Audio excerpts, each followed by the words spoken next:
اعوذ باللہ من الشیطان الرجیم بسم اللہ الرحمن الرحیم۔ سورۃ البقرہ آیت نمبر 120 اور 121 اللہ پاک ارشاد فرما رہے ہیں، وَلَن تَرْضَىٰ عَنْكَ الْيَهُودُ وَلَا النَّصَارَىٰ حَتَّىٰ تَتَّبِعَ مِلَّتَهُمْ قُلْ إِنَّ هُدَى اللَّهِ هُوَ الْهُدَىٰ وَلَئِنِ اتَّبَعْتَ أَهْوَاءَهُمْ بَعْدَ الَّذِي جاءك من العلم ما لك من الله من ولي ولا نصير الذين آتيناهم الكتاب يتلونه حق تلاوته أولئك يؤمنون به ومن يكفر به فأولئك هم الخاسرون۔ صدق اللہ العظیم۔ ولن ترضى اور ہرگز نہیں راضی ہوں گے ان کا آپ سے الیہود یہودی لوگ والنصارا اور نصارا حتیٰ یہاں تک کہ تتبع ملتہم اگر آپ ان کی ملت کی پیروی بھی کیوں نہ کر لیں۔ کل آپ کہیے کہ انا بے شک ہدی اللہ هو الہدیٰ ہدایت صرف وہی ہے جو اللہ کی ہدایت ہے۔ وَلَئِنِ اتَّبَعْتَ اور اے مخاطب جب کہ تو نے پیروی کی اہواءہم اس کی ان کی خواہشوں کی بعد الذی اس کے بعد جاءک من العلم اگرچہ تمہارے پاس علم آ چکا ہے، ما لک من اللہ اور اللہ کے عذاب سے بچانے کے لیے من ولی ولا نصیر نہ کوئی دوست ہوگا اور نہ کوئی مددگار ہوگا۔ اب اس سے پہلی آیات میں ہم نے دیکھا کہ اللہ تعالیٰ نے نبی صلی اللہ علیہ وآلہ وسلم کو یہ بتا دیا تھا کہ اگر یہود و نصارہ آپ کی مسلسل تبلیغ کے باوجود آپ کی پیروی نہیں کرتے تو نہ آپ اس پر رنج کریں نہ دکھ کریں، اور کیونکہ وہ ایمان لانے والے نہیں ہیں، اور نہ میں ان کے متعلق آپ سے کوئی سوال کروں گا۔ مدینہ منورہ میں آنے کے بعد جب نبی صلی اللہ علیہ وآلہ وسلم نے بیت المقدس کی طرف منہ کر کے نمازیں پڑھیں تو اس سے یہود کو امید ہوئی۔ کیا امید ہوئی؟ کہ شاید نبی صلی اللہ علیہ وآلہ وسلم ان کے محرف شدہ دین میں ان کی حمایت کریں گے، موافقت کریں گے، ان کا ساتھ دیں گے، لیکن اللہ تعالیٰ نے ان کا رد فرما دیا ہے انہی آیات میں کہ یہود و نصارہ کے ایمان لانے کی توقع یعنی ان کی امید کو اللہ نے کاٹا، منقطع کیا، رد کیا۔ کیسے؟ کہ اللہ تعالیٰ نے ان کے رد میں فرمایا جب تک آپ ان کے ملت یعنی ان کے تحریف شدہ دین کی پیروی نہ کر لیں تب بھی یہ آپ سے راضی نہیں ہوں گے، یعنی اگر آپ ان کے دین کو اپنا بھی لیں یہ تب بھی آپ سے راضی ہونے والے نہیں ہیں، اور یہ تو محال ہے کیونکہ نبی صلی اللہ علیہ وآلہ وسلم ان کے دین کی پیروی کریں یہ بات تو محال ہے، سوچنا بھی محال ہے۔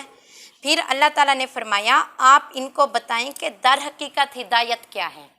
ہدایت وہی ہے جو میری طرف سے ہدایت ہے، جو میرے دین میں ہدایت ہے، اس کے علاوہ جو ان کا دین ہے وہ ہدایت سے خالی ہے، اس میں کوئی ہدایت نہیں ہے، کیونکہ ہم پہلے بھی پڑھ چکے ہیں، بارہا پڑھ رہے ہیں کہ انہوں نے اپنے دین میں یعنی اللہ کے دیے ہوئے دین میں اپنی مرضیاں کی تبدیلیاں کی، انہوں نے احکامات بدلے، ان میں تحریف کی، ان میں حرف و لفظ ان کے مطالب تک بدل دیے، تو ان کا دین ہدایت کیسے ہو سکتا ہے؟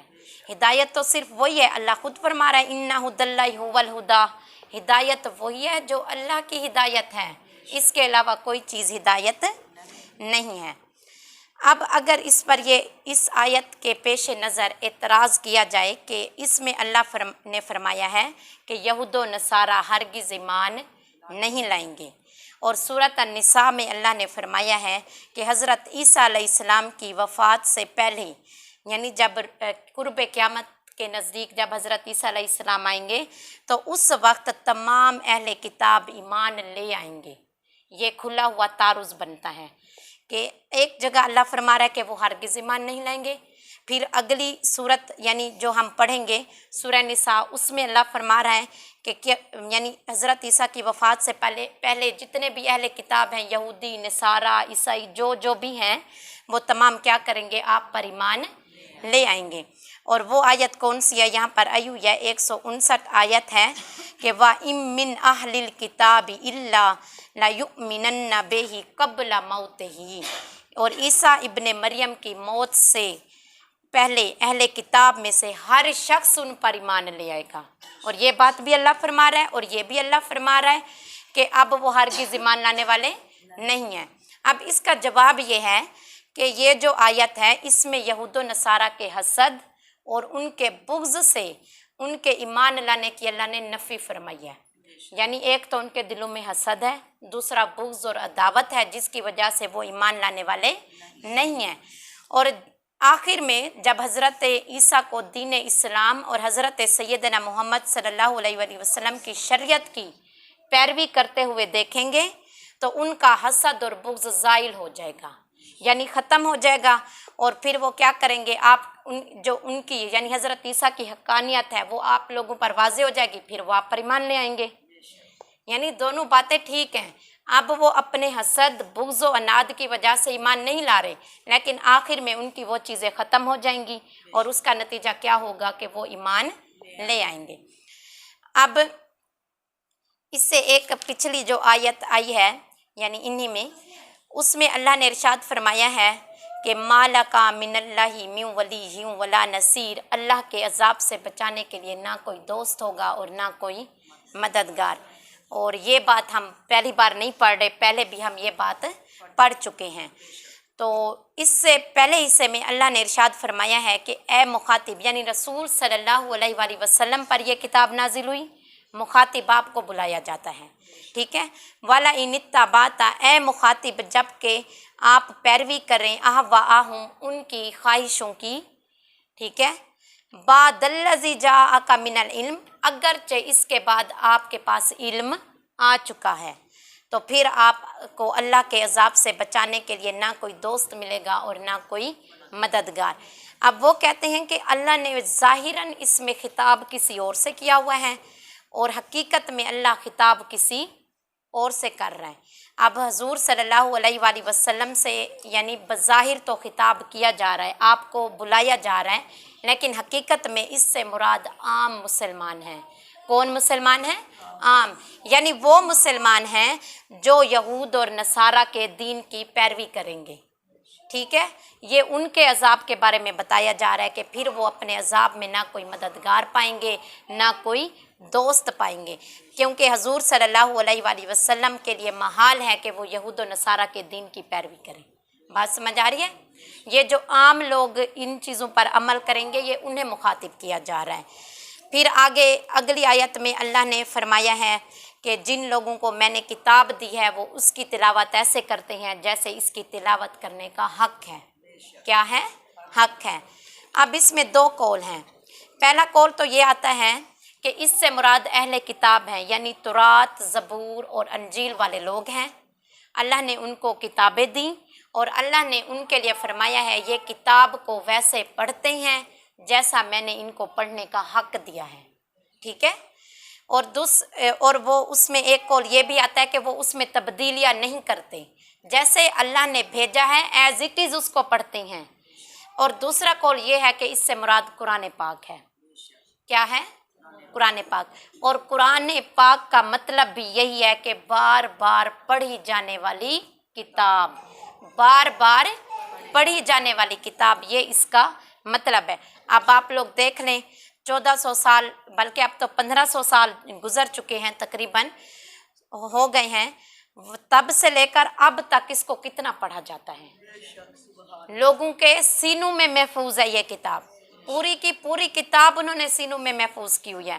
حالانکہ دنیا کی اور کوئی بھی ایسی کتاب نہیں ہے جس کو حرف بحرف بندہ اپنے سینے میں محفوظ رکھ سکے، کہیں نہ کہیں غلطی کوتاہی ہو جاتی ہے، لیکن قرآن کی شان دیکھیے، پورے کا پورا سینے میں محفوظ ہے۔ اور اس کا اندازہ کس سے ہوتا ہے؟ جب ماہ رمضان آتا ہے، تراویاں پڑھی جاتی ہیں، پورے کا پورا قرآن سنایا جاتا ہے اور ہم سنتے ہیں اور حرف بحرف سنایا جاتا ہے ہمیں۔ تو اس طرح اس کتاب کو اللہ نے کیا کیا ہے؟ محفوظ کیا ہے۔ اب اسی کے بارے میں اللہ نے فرمایا ہے اس کو ویسے تلاوت کرو جیسے اس کی تلاوت کرنے کا حق میں نے دیا ہے۔ اب میں بتاتی ہوں کہ اس کا تلاوت کا حق کیا ہے، ٹھیک ہے۔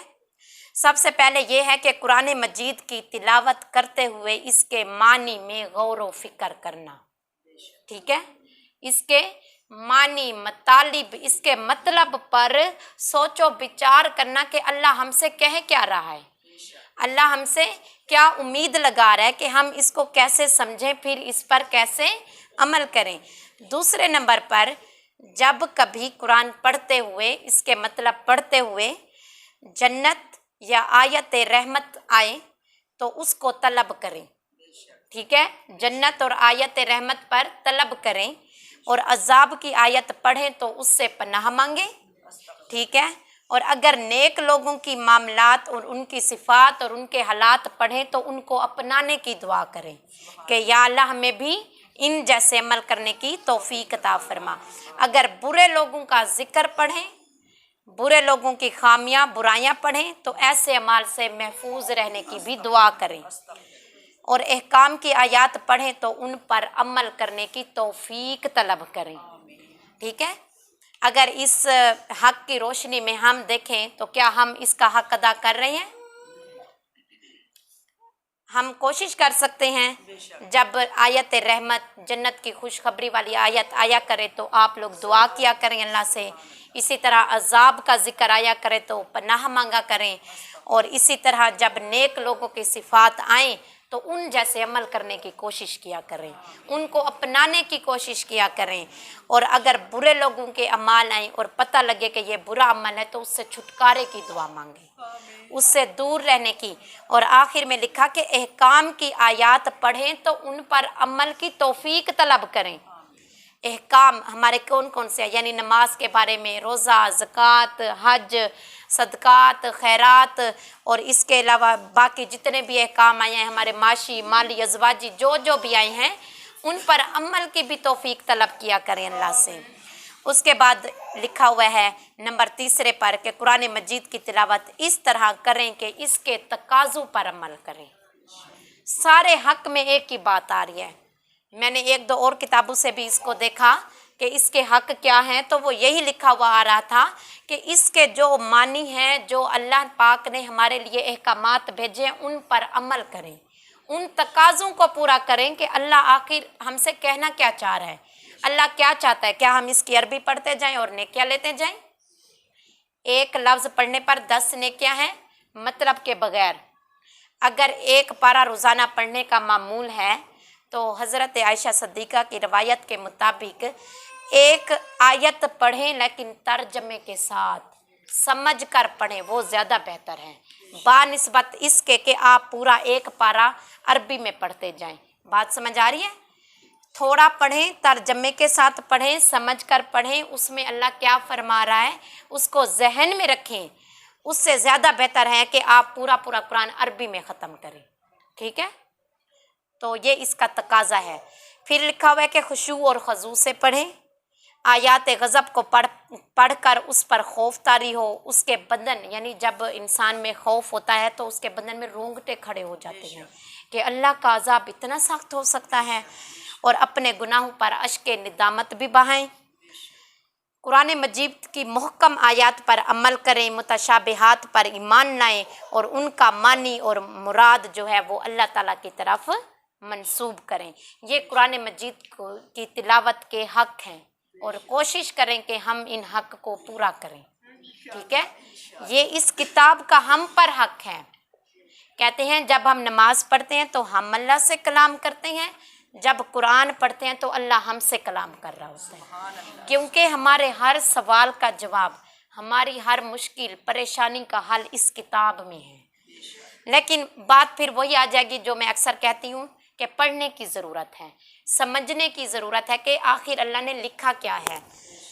اسی طرح آگے پھر اگلی آیات سورۃ البقرہ کی 122، 23 اور 24 تک میں پڑھتی ہوں۔ اس میں اللہ رب العزت ارشاد فرما رہے ہیں، یا بنی اسرائیل اذکروا نعمتی التی انعمت علیکم وانی فضلتکم علی العالمین واتقوا یوما لا تجزی نفس عن نفس شیئا ولا یقبل منها عدل ولا تنفعها شفاعۃ ولا هم ينصرون وَإِذِ ابْتَلَىٰ إِبْرَاهِيمَ رَبُّهُ بِكَلِمَاتٍ فَأَتَمَّهُنَّ قَالَ إِنِّي جَاعِلُكَ لِلنَّاسِ إِمَامًا قَالَ وَمِنْ ذُرِّيَّتِي قَالَ لَا يَنَالُ عَهْدِ الظَّالِمِينَ صدق اللہ العظیم۔ اس میں اللہ نے فرمایا ہے یا بنی اسرائیل اذکروا، اے بنو اسرائیل ذکر کرو، یاد کرو، نعمتی میری نعمت کا، اللہ تی جو کہ میں نے انعمت علیکم تم پر کیا کی، انعام کی، وانی اور میرا فضلتو فضل یاد کرو، کم جو میں نے کس پر کیا، تم پر کیا، علی العالمین تمہارے زمانے میں تمام جہانوں پر تمہیں کیا کی، فضیلت دی، اپنا فضل دیا۔ بنو اسرائیل سے مخاطبہ ہے اللہ تعالیٰ کا۔ آگے فرمایا واتقوا اور ڈرو اس دن سے، لا تجزی جب کوئی بدلہ نہ ہوگی، نفس عن نفس شیئا کوئی جان کسی جان کا بدلہ نہ ہوگی، ولا اور نہ یقبلو قبول کیا جائے گا، منہا عدل اس سے کوئی سفارش، توان، بدلہ، فدیہ کچھ بھی قبول نہ کیا جائے گا، ولا تنفعوہا اور نہ کوئی نفع پہنچائے گا تمہیں، شفاعت کسی کی سفارش، ولا ہم ینصرون اور نہ تمہاری کوئی مدد کی جائے گی۔ یہ اللہ فرما رہے ہیں، قیامت کی ہولناک منظر ہیں کہ اللہ فرما رہا ہے جس دن کوئی نفس کسی نفس کا بدلہ نہ چکائے گی، کوئی توان، فدیہ کچھ بھی تمہارے کام نہ آئے گا، نفسا نفسی کا عالم ہوگا، نہ تمہاری شفاعت قبول کی جائے گی اور نہ تمہاری مدد کی جائے گی۔ تم ڈرو اس دن سے، کیا کرو، ڈرو۔ پہلے فرمایا واتقوا یومن، ڈرو اس دن سے، پھر آگے فرمایا وہ دن کون کون سا ہے، اس دن کیا کیا عالم ہوگا۔ اب یہ ہم نے پہلے بھی پڑھا ہے، یہ بنو اسرائیل کو پھر مخاطبہ ہے اور ان کی نعمتوں کا یہاں پہ اللہ نے پھر ذکر کیا ہے، اور اللہ نے فرمایا کہ میں نے جب بنو اسرائیل تھے ان کے زمانہ میں ان کو تمام جہانوں پر میں نے فضیلت دی، بارہا اللہ نے ان پر انعامات کیے، ہم پورا تفصیل سے پڑھ چکے ہیں کہ کیسے کیسے اللہ نے ان کو انعامات دیے اور کس کس طرح انہوں نے اس کا رد کیا۔ اللہ انعام دیتا تھا، پھر توبہ کر لیتے تھے، پھر اس کے بعد بہک جاتے تھے، پھر جو ہے نا رد کرتے تھے، پھر اللہ عذاب دیتا تھا، پھر توبہ کرتے تھے، پھر اللہ انعام دیتا تھا، یہ ان کا ایک طریقہ تھا۔ تو اللہ فرما رہا ہے اب ڈرو اس دن سے، یعنی اس قیامت کے دن سے بھی تو ڈرو، یہ تو تم دنیا میں کر رہے ہو جو کر رہے ہو، لیکن اس دن تم لوگوں کا کیا حال ہوگا جب تمہارے پاس نہ کوئی مددگار، نہ کوئی سفارشی، نہ کوئی فدیہ، نہ کوئی جان تمہاری جان کا بدلہ چکا سکے گی، تو اس دن کیا کرو گے تم لوگ۔ پھر آگے اللہ فرما رہا ہے، اب یہاں سے حضرت ابراہیم علیہ السلام کا واقعہ جو ہے وہ شروع ہو رہا ہے۔ میں نے بتایا تھا ہم باری باری جو ہے تمام انبیاء اکرام علیہ السلام کے حالات، واقعات اور ان سے پھر سبق حاصل کریں گے۔ تو اب یہاں پر حضرت ابراہیم علیہ السلام کا ذکر شروع ہو چکا ہے، اور آپ کے دین کو دین حنفی کہا جاتا ہے، اور آپ کا دین وہ واحد دین ہے جس کو ہر مذہب، ہر مسلک مانتا ہے، کیونکہ اس میں اللہ تعالیٰ کی وحدانیت ہے۔ کیا ہے؟ وحدانیت، اور اسی لیے اس کو دین حنفی کہا جاتا ہے۔ اور آپ کے دین سے یہودی اور نصارہ بھی خوش ہوتے تھے، حضرت ابراہیم علیہ السلام کے دین سے، اور وہ خوشی محسوس کرتے تھے، فخر کرتے تھے کہ ہم حضرت ابراہیم علیہ السلام کی اولاد سے ہیں، ٹھیک ہے۔ تو اللہ فرما رہا ہے وَإِذِ ابْتَلَىٰ اور جب آزمائش کی گئی ابراہیم علیہ السلام کی، ربہ آپ کے رب کی طرف سے، بے کلمات کچھ کلمات کے ذریعے، فَأَتَمَّهُنَّ پس آپ نے پھر ان کو پورا کیا، آپ نے ان کو پورا کیا۔ اب آزمائش ہر نبی، ہر پیغمبر پر آئی ہے، حضرت ابراہیم علیہ السلام پر بھی آئی ہے، حضرت آدم علیہ السلام پر بھی آئی تھی، اور اس کا ذکر ہم پڑھ چکے ہیں جب وہ ممنوع شجر کے قریب گئے تھے، یہ ان کی آزمائش تھی۔ تو اب حضرت ابراہیم علیہ السلام کی آزمائش کیا تھی، پہلے میں یہ بتاتی ہوں کہ ان کے جو دین ہے نا اس پر جو حجت قائم کر کے، یعنی یہ کہا جاتا ہے کہ اس لیے اسلام کا ماننا ضروری ہے، وہ وجہ کون کون سی ہیں، یعنی آپ کے دین کو اتنی اہمیت حاصل کیوں ہے، پہلے میں یہ بتا دیتی ہوں۔ اس میں یہ ہے پہلی وجہ کہ حضرت سیدنا محمد صلی اللہ علیہ وسلم کے دین کی خصوصیت حج بیت اللہ ہے۔ بیت اللہ کا کیا ہے؟ حج ہے، ٹھیک ہے۔ اللہ تعالیٰ نے بیان فرمایا کہ بیت اللہ کا حج حضرت ابراہیم کی یاد ہے۔ بات سمجھ آ رہی ہے؟ اب حضرت ابراہیم کی یاد ہے، اور اس کا دائی یعنی ایک ہی مذہب ہے اسلام جو کہ حج بیت اللہ کرتا ہے، ٹھیک ہے۔ بیت اللہ کا طواف عمرہ میں بھی کیا جاتا ہے اور حج میں بھی کیا جاتا ہے، اور وہ ایک ہی مذہب ہے جو اس چیز کو اپناتا ہے، وہ کون سا ہے؟ اسلام۔ اسی لیے جو حضرت ابراہیم کے ماننے والے ہیں ان پر دین اسلام کو ماننا واجب ہے، یہ پہلی وجہ ہے۔ دوسری وجہ، جب کعبہ کو قبلہ بنا دیا گیا تو یہود نے اس کا برا منایا، تو اللہ تعالیٰ نے ان پر حجت قائم کرتے ہوئے فرمایا کہ تم حضرت ابراہیم کو ماننے والے ہو اور یہ کعبہ تو انہی کا بنایا ہوا ہے، تو تمہارا تو خوش ہونا بنتا ہے نا کہ تمہارے ماننے جس نبی کو تم لوگ اہمیت دیتے ہو اس کے بنائے ہوئے کعبے کو میں اہمیت دے رہا ہوں، تو تم کیا کرو؟ اس پر خوش ہو جاؤ۔ تو تیسری وجہ یہ ہے کہ حضرت ابراہیم علیہ السلام کی جن کلمات سے آزمائش کی گئی، ابھی ہم نے آیت میں پڑھا ہے کہ آپ کے رب نے کچھ کلمات سے آپ کی آزمائش کی اور آپ نے ان کو پورا کیا، تو ان کا تعلق بدن کی صفائی اور پاکیزگی سے تھا، اور طہارت یعنی پاکیزگی کا درس بھی صرف دین اسلام دیتا ہے۔ اسلام میں جو صفائی ہے وہ کیا ہے؟ نصف ایمان ہے۔ کیا ہے؟ نصف ایمان ہے۔ تو اسی لیے حضرت ابراہیم علیہ السلام کی طرف نسبت کرنے والوں پر لازم ہے کہ وہ دین اسلام کو مانے۔ بات سمجھ آ رہی ہے کہ یہ حضرت ابراہیم علیہ السلام کے دین کو اتنی اہمیت کیوں دی جاتی ہے؟ اس میں چوتھی وجہ ہے کہ حضرت ابراہیم نے سورج، چاند اور ستاروں کی خدائی کا کیا کیا تھا؟ انکار کیا تھا، ٹھیک ہے، اور بت پرستی کا رد کیا تھا، اور اسلام بھی اس کا دائی ہے۔ یعنی ویسے تو کل بھی میں نے بتایا کہ حضور صلی اللہ علیہ وآلہ وسلم کے آباء و اجداد میں سے شرک ثابت نہیں ہے، اور حضرت ابراہیم علیہ السلام آپ کے آباء و اجداد میں آتے ہیں۔ جب ہم آپ کا پورا نسب پڑھیں گے تو حضرت ابراہیم کی دعا سے ہی حضور صلی اللہ علیہ وآلہ وسلم مبعوث ہوئے تھے۔ بات سمجھ آ رہی ہے؟ تو اسی لیے آپ کے دین کو اتنی اہمیت ہے کیونکہ شرک شروع سے اس میں نہیں تھا۔ بے شک وہ شرک پرستی کا دور تھا، جاہلیت کا دور تھا، لیکن دین حنفی کے ماننے والوں نے صرف اللہ کو مانا تھا، اس کے علاوہ کسی چیز کو سجدہ نہیں کیا تھا، اور یہ اسی لیے دین حنفی کی اتنی فضیلت ہے۔ نمبر 5 پر حضرت ابراہیم علیہ السلام کے حکم سے، یعنی حضرت ابراہیم علیہ السلام نے اللہ کے حکم سے اپنے بیٹے کو ذبح کرنے لگے تھے، پھر اللہ تعالیٰ نے ان کے بیٹے کی جگہ مینڈے کو ذبح کر دیا، تو اس تاریخ کو سنت ابراہیم کے مطابق کرنا قربانی کہلاتا ہے۔ بات سمجھ آ رہی ہے؟ یہ 5ویں وجہ ہے کہ یہ جو ہے نا، جو دین حنفی کے ماننے والے ہیں ان پر لازم ہے کہ وہ دین اسلام کو مانے، یہ 5ویں وجہ ہے۔ اور یہاں پر ہے کہ حضرت زید بن ارقم رضی اللہ عنہ بیان کرتے ہیں، صحابہ نے پوچھا یا رسول اللہ صلی اللہ علیہ وآلہ وسلم، یہ قربانیاں کیا ہیں جو ہم کرتے ہیں؟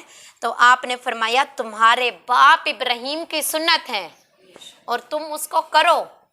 بات سمجھ آ رہی ہے؟ ویسے ہم ہر سنت حضور صلی اللہ علیہ وسلم کی اپناتے ہیں، لیکن قربانی حضرت ابراہیم علیہ السلام کی سنت ہے۔ یقیناً آپ سب جانتے بھی ہوں گے قربانی حضرت ابراہیم علیہ السلام کی سنت ہے۔ تو اب وہ کلمات کون سے تھے جن کے ذریعے حضرت ابراہیم علیہ السلام کی آزمائش کی تھی اللہ تعالیٰ نے؟ ان کا جاننا بھی ہمارے لیے ضروری ہو، ہمارے علم میں ہونا چاہیے کہ وہ کلمات 10 کلمات تھے، وہ کون کون سے تھے۔ اب اس میں یہ ہے کہ اکرمہ نے حضرت ابن عباس سے روایت کیا ہے، حضرت ابراہیم علیہ السلام کی 30 کلمات سے آزمائش کی گئی۔ یہ پہلا قول ہے۔ کتنی کلمات سے؟ 30، جن میں سے 10 کا ذکر سورۃ توبہ، 10 کا ذکر سورۃ احزاب اور 10 کا ذکر سورۃ مومنون میں ہے، ٹھیک ہے۔ 10 + 10 + 10 کتنے ہو گئے؟ 30 ہو گئے۔ وہ اب ہم دیکھیں گے کہ کلمات ہیں کون کون سے۔ سورۃ التوبہ میں جو کلمات ہیں ان کا ذکر ہے وہ یہ ہیں التائبون العابدون الحامدون السائحون الراکعون الساجدون الآمرون بالمعروف والنہون عن المنکر والحافظون لحدود اللہ وبشر المؤمنین۔ سورۃ التوبہ، اس میں یہ ہے توبہ کرنے والوں، عبادت کرنے والوں، حمد کرنے والوں، روزہ رکھنے والوں، رکوع والوں، سجود، نیکی کا حکم دینے والوں، برائی سے روکنے والوں، اللہ کی حدود کی حفاظت کرنے والوں اور ایمان والوں کو خوشخبری سنا دیجیے۔ اب کلمات دیکھیے، صفتیں ہی صفتیں ہیں۔ توبہ کرنے والے، عبادت، حمد کرنے والے، صبح و شام اللہ کی تسبیح کرنے والے، روزے والے، رکوع یعنی نمازی، سجدہ کرنے والے، نیکی کا حکم دینے والے، برائی سے روکنے والے۔ مومن کی شان ہے، نیکی کا حکم دیتا ہے اور برائی سے روکتا ہے، اور اللہ کی حدود کی حفاظت کرنے والے۔ اللہ نے جو جو حدود جہاں جہاں لگا دی ہیں ان کی حفاظت بھی کرتے ہیں، اور ایمان والے تو اللہ نے کیا کہا، انہیں کیا کرو، خوشخبری سنا دو۔ اب سورۃ الاحزاب میں جن 10 کا ذکر آیا ہے وہ کون کون سے ہیں؟ ان المسلمین والمسلمات والمؤمنین والمؤمنات والقانتین والقانتات والصادقین والصادقات والصابرین والصابرات والخاشعین والخاشعات والمتصدقین والمتصدقات والصائمین والصائمات والحافظین فروجہم والحافظات والذاکرین اللہ کثیرا والذاکرات اعد اللہ لہم مغفرۃ واجرا عظیما۔ اب اس کا ترجمہ بھی بہت خوبصورت ہے۔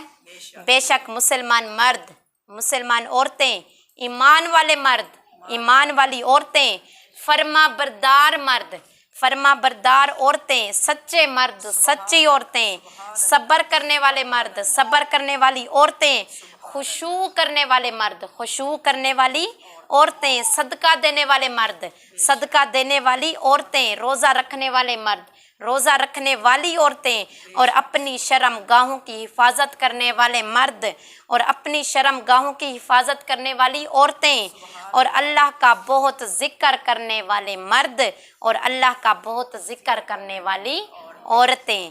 اللہ نے ان سب کے لیے مغفرت اور اجر عظیم تیار کر رکھا ہے۔ اب یہ قرآن فرما رہا ہے، قرآن خصوصیات بتا رہا ہے، اگر جو بندہ ان کو اپنائے تو اس کے لیے مغفرت اور اجر عظیم ہے جو اللہ نے تیار کر رکھا ہے۔ سورۃ المومنین میں بھی ان کا ذکر آیا ہے۔ 10 یہ 20 بندے ہو گئے، اب 10 اور رہتے ہیں، وہ بھی دیکھ لیتے ہیں۔ سورۃ المومنون، قد افلح المؤمنون الذین هم فی صلاتهم خاشعون والذین هم عن اللغو معرضون والذین هم للزکاة فاعلون والذین هم لفروجهم حافظون الا علی ازواجهم او ما ملکت ایمانهم فانهم غیر ملومین فمن ابتغى وراء ذلك فاولئک هم العادون والذین هم لأماناتهم وعهدهم راعون والذین هم علی صلواتهم یحافظون۔ بے شک ایمان والے کامیاب ہوئے، بے شک ایمان والے کامیاب ہوئے۔ اب ایمان والوں کی جو ہے نا خصوصیات بھی انہی آیات میں ہیں۔ ایمان والے ہیں کون؟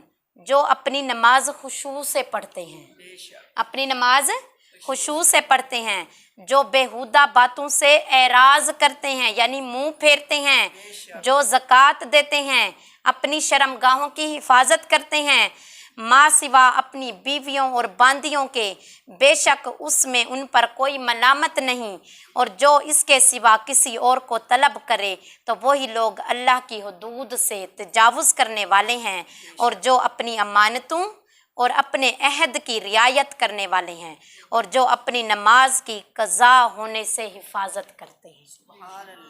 بات سمجھ آ رہی ہے؟ یہ اب 30 لوگ یعنی 30 کلمات مکمل ہو گئے۔